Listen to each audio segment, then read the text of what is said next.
My name's Nicole Miner. I'm from the Exploratorium in San Francisco, and we are really excited to be coming to you live from JPL, which is NASA's Jet Propulsion Laboratory in Pasadena.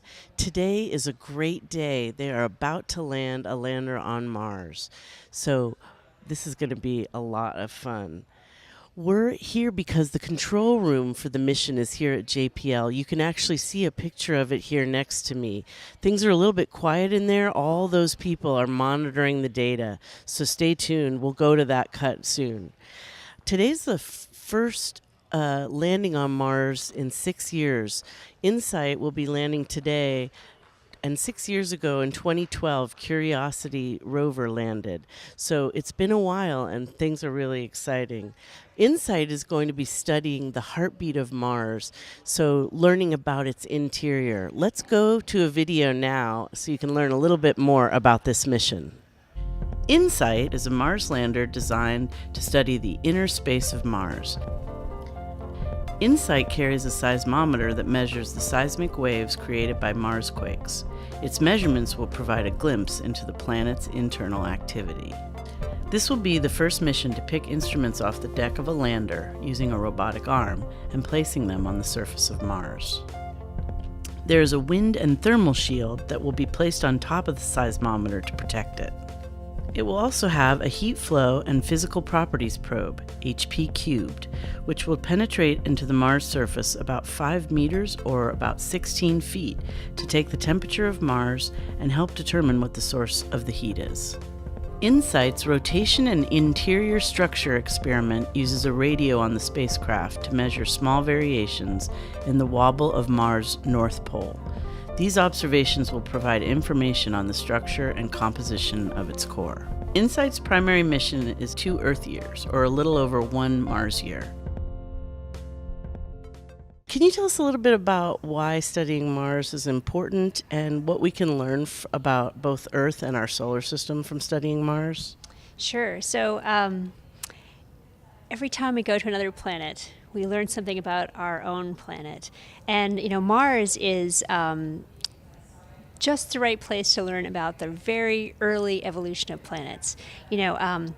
One of the big questions that we'd all like to understand is, what makes a planet habitable? So far, we have Earth, the only planet we know of for sure that has life. And we think we understand some of the ingredients that are required, an ocean, water or an atmosphere, and volcanoes that actually produce that atmosphere, and a magnetic field that shields the surface from radiation. So we think those are some of the key ingredients, and we believe Mars had those very early in its evolution, the first billion years. So Mars is a great place to study that really early environment because on the Earth, we've had plate tectonics, which, we have subduction zones that take the crust back into the interior. We have, new crust that forms. So basically on Earth, that very early crust, it's totally gone. It's been recycled and churned around. And so we don't have very much record at all of that first billion years on Mars, on Earth, but we do have it on Mars. And so, Mars is a great place to study that early part of the solar system. And InSight, by looking into the interior of Mars, we actually go back in time to the very birth of the planet, so we can really understand what the physics and chemistry were in that early part of the history. And today, it's just kind of all hitting me that this is the culmination of, decades of work on my part, just hundreds of people have worked on this mission to bring it together, and and we're kind of standing on the backs of all those previous Mars missions and all that exploration. So it's really just this enormous event, and I will be very relieved and thrilled when when our lander's safely on the surface. Thank you so much for talking to us today. My pleasure. Okay, we're going to take it back to the control room.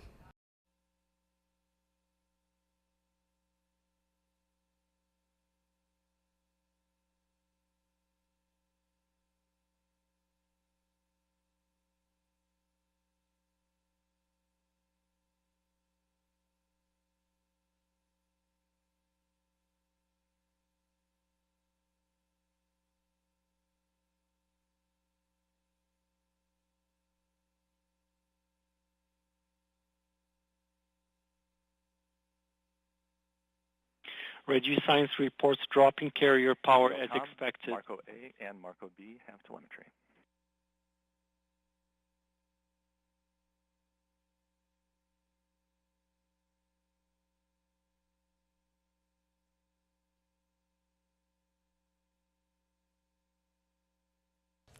Hi, if you're just tuning in, we're back here at JPL Live for the InSight Lander mission landing.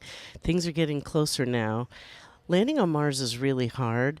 We've only had about 40% success rate for missions to Mars, but NASA has had a really strong track record, so we're feeling good about everything today. I think you just saw some applause in the control room. The atmosphere is really thin on Mars, which is one of the reasons that it's difficult to land. It's only about 1% of Earth's atmosphere, which means there's very little friction, so it's hard to slow down the spacecraft. That is why they call it the 7 minutes of terror. In this case, it's 6 minutes and 45 seconds.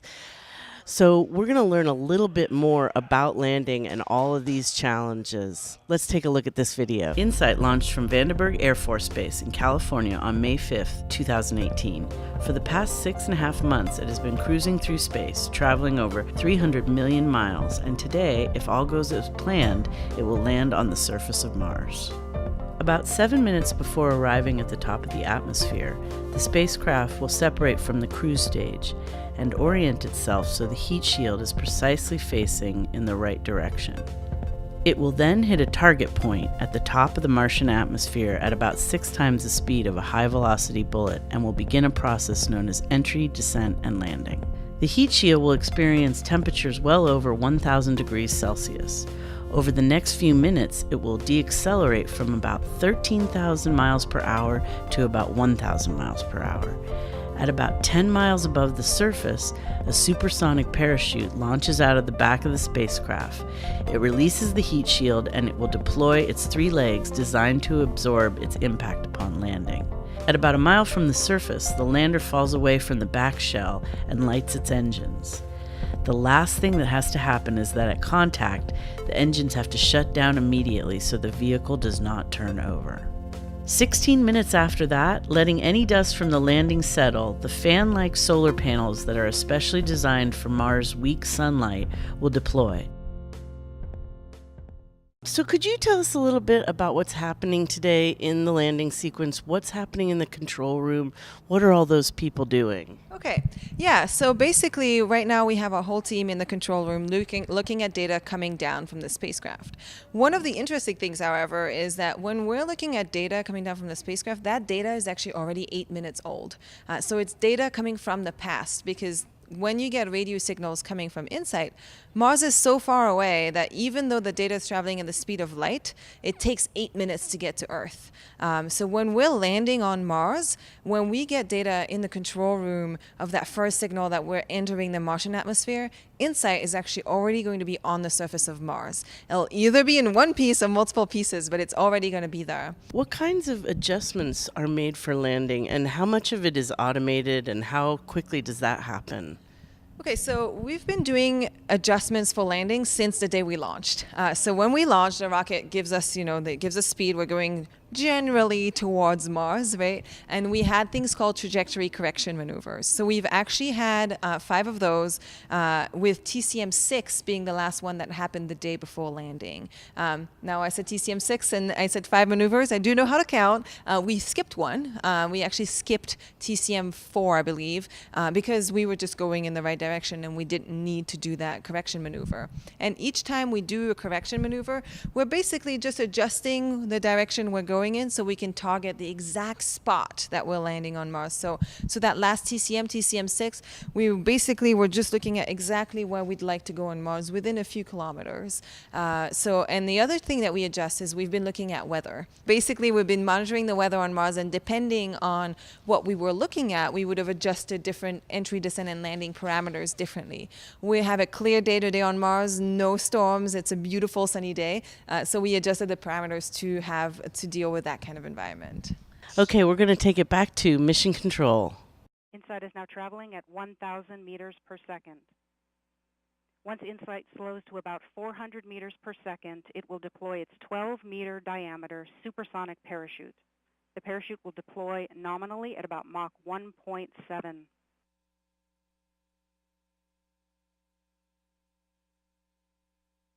Standing by for parachute deploy.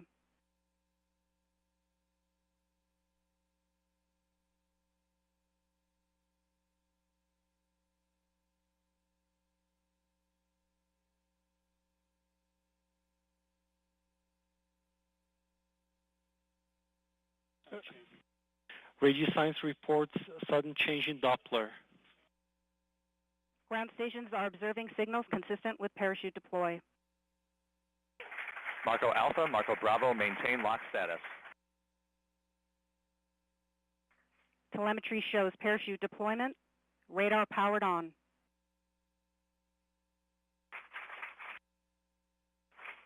Heat shield separation commanded.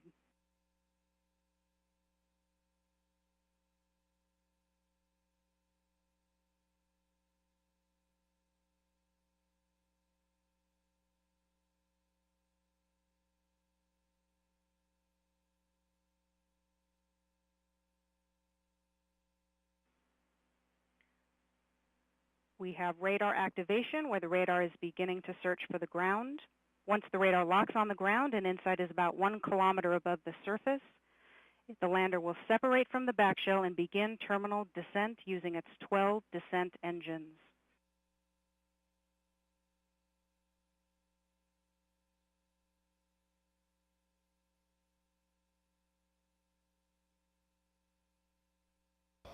Hi, we're back, and if you're just tuning in, things are getting really exciting here. The parachute deployed and the heat shield separated, and we believe that the radar is now working. So things are really heating up, as they say. We just wanted to let you know that the landing site that they've chosen for the lander is called Elysium Planitia, and it's nice and flat. It's a parking lot. Things are sort of happening in the control room, so we're going to want to go back there. If you're having any trouble with the audio there, just know that that's NASA's trying to fix it. But let's go back to the control room. It's really exciting. Altitude 400 meters, 300 meters, 200 meters, 80 meters, 60 meters, 50 meters, constant velocity, 37 meters, 30 meters, 20 meters, 17 meters, standing by for touchdown.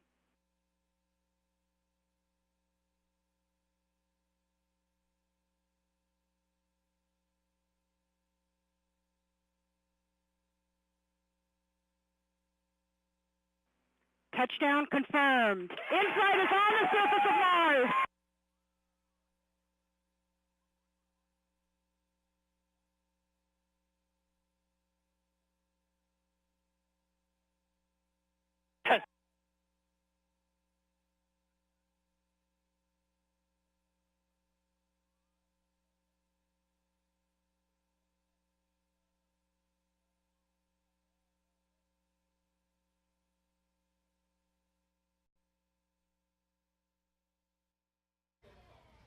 Hi, everybody. So that was really exciting. Touchdown has been successful.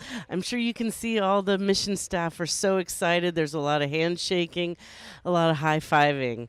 So we're really excited here. I just wanted to tell you a little bit about what's coming up next. InSight is going to take a lot of pictures, which the scientists and engineers are then going to use so that they can determine the best place to put down the instruments. This whole process from landing to deployment of the instruments is going to take about 2 to 3 months, and then the data will start coming in. You might also be wondering about the images. When will we get some images from Mars? So one exciting thing is that there's a new technology that traveled with InSight on the rocket. There are 2 little CubeSats called Marco, and Marco may have been able to take a picture of the landing if everything lined up right, and we should know that in the next 10 to 20 minutes. If we get that image, we'll post it on our Facebook page. So let's learn a little bit about Marco, because Marco is really exciting and everybody should celebrate because InSight has landed on Mars. When I was growing up, I didn't have a role model who was an engineer and a woman of color. So for me, it's really important to give back. My name is Farah Alabay, and 3 of my spacecraft are currently on their way to Mars. I don't think I'd ever even dreamed of doing that. This is the work area for Marco. This is where we built the spacecraft. Marco is a pair of very small spacecraft that are going to Mars to do entry, descent, and landing telecommunication relay for InSight. That's InSight right here, and so that's the signal from InSight, and this is us transmitting back to Earth. Basically being that cell phone tower that repeats the signal coming from InSight down to the ground. So you have the propulsion system. For InSight, we're not relying on Marco. It's just demonstrating a technology. We've never launched CubeSats to outer space before, but if it works, then in future missions, we can start relying on them. We run everything that we're going to do on the spacecraft on the ground first. One of the things that really drives me is no one has ever done this before. We're just breaking grounds and exploring our solar system. It's just so exciting. Hi, everybody. So wasn't that amazing? Marco is pretty cute. I'm hoping, really hoping that those images come in. So please stay tuned with us. Check back on our Facebook page. I know there's a lot of celebrating going on right now in the control room. We want to thank you for tuning into our broadcast today, and we'd really like to thank our partners at NASA and JPL for making this special access for us and all of our viewers available. Please come back and check us out on Facebook or on the Exploratorium website, and we'll keep you updated on the mission in the next few months ahead. Thank you so much, and goodbye for now.